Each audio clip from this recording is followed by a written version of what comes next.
guys, Joe Friday here at Camp Hale with Bess. You ready to say hi? So what I was expecting today was to show you some sights, some beautiful mountainside. We decided to take a break from skiing for a day and go out snowmobiling. So I was expecting to take some pictures of mountains and snow, footage of aspen trees and pine trees, maybe not too up close, hopefully. But instead, I just got fascinated by the history of this place where Nova Guides has Camp Hale. We met at base camp here. This is our guide, Jackson, who will kind of introduce you to the history of the place. Camp Hale is the founding place of the Army 10th Mountain Division. The Army 10th Mountain Division was founded back in 1942, beginning of World War II. When the European theater was kicking up, we thought we may have to do some fighting in the Northern Alps, Northern Italy, Southern Alps. And so they chose this high alpine environment to train our mountain warfare unit. It was only active here for about 5 years or so, but at its peak, there were 15,000 troops and 2,000 buildings in this valley. As you can see, not a whole lot of it stands anymore. The road we're on now, this is the old highway to get into Camp Hale before Highway 24 was built. We drove by some what looked like barracks or something. Yeah, so we drove, where we were doing laps down here, those are the old rifle ranges, all right? The berms where they would put the targets, and then we drove by these concrete bunkers at the back of them. Those are ammunition storage. So they're sectioned off like that, so they can store it all separately, and if one happens to ignite, go off, it's separated from all the others. The concrete walls in those bunkers are 2 feet thick, and all the doors are facing the hill here. So if a blast does happen, it all goes towards the hillside, away from everybody. They still use that technology today. Yeah.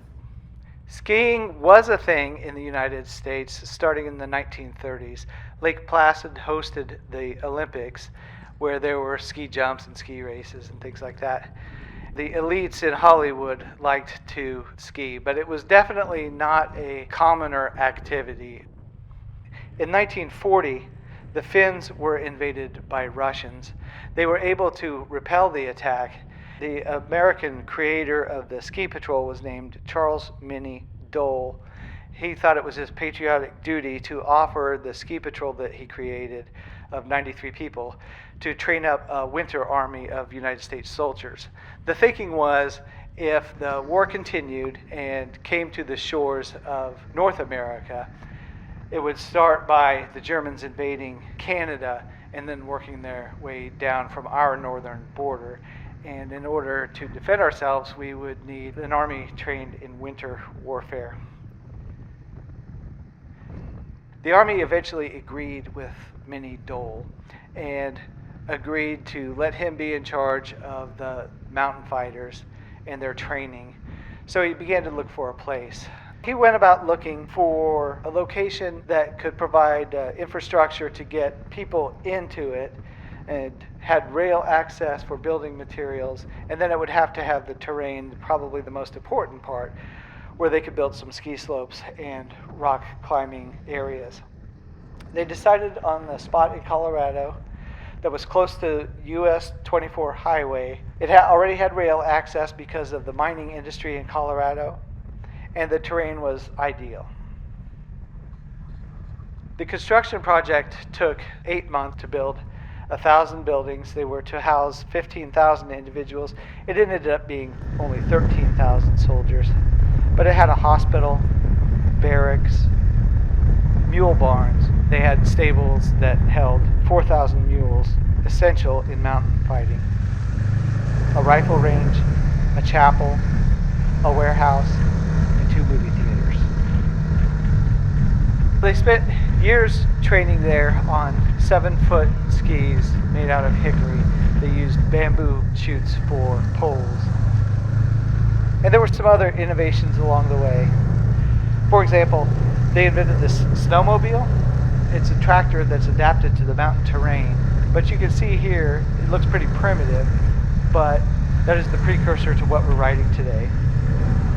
They also invented Scotchgard and a T-bar lift that would take soldiers from the bottom of the mountain to the top.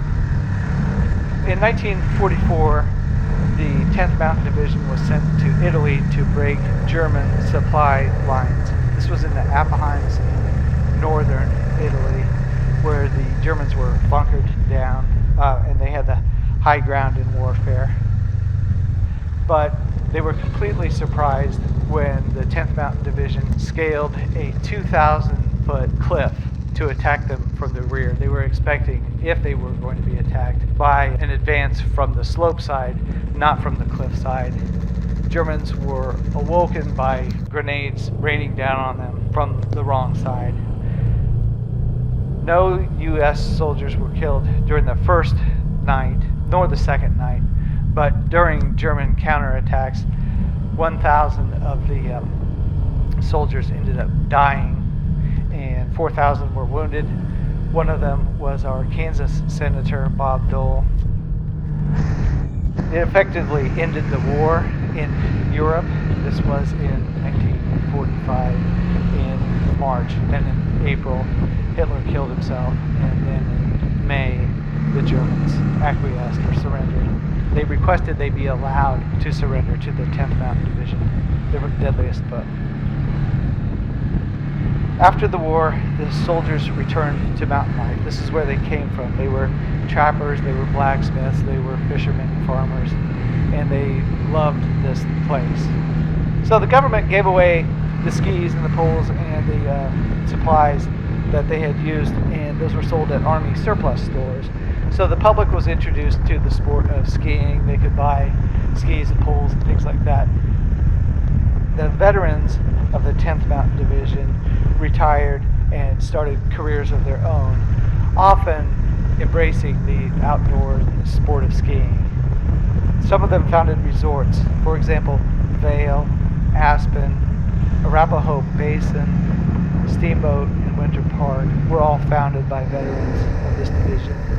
In the 1950s, 60s, and 70s, it's estimated that about 2/3 of the ski areas were started by 10th Mountain Division soldiers. Bill Bowerman was a lieutenant. He was awarded a Silver Star for liberating an American soldier during that Italian raid. He developed the waffle sole, and then he introduced it to the public after the war through a shoe company that he founded called Blue Ribbon at first, and known now as Nike. Debbie Bankart was the first certified woman ski instructor. I had mentioned Bob Dole was the United States Senator. David Brower was the executive director of Sierra Club. Can you imagine a town of 13,000 in your state? In Kansas, that would be like the size of Great Bend. And this small town produces so many innovations and accomplished people.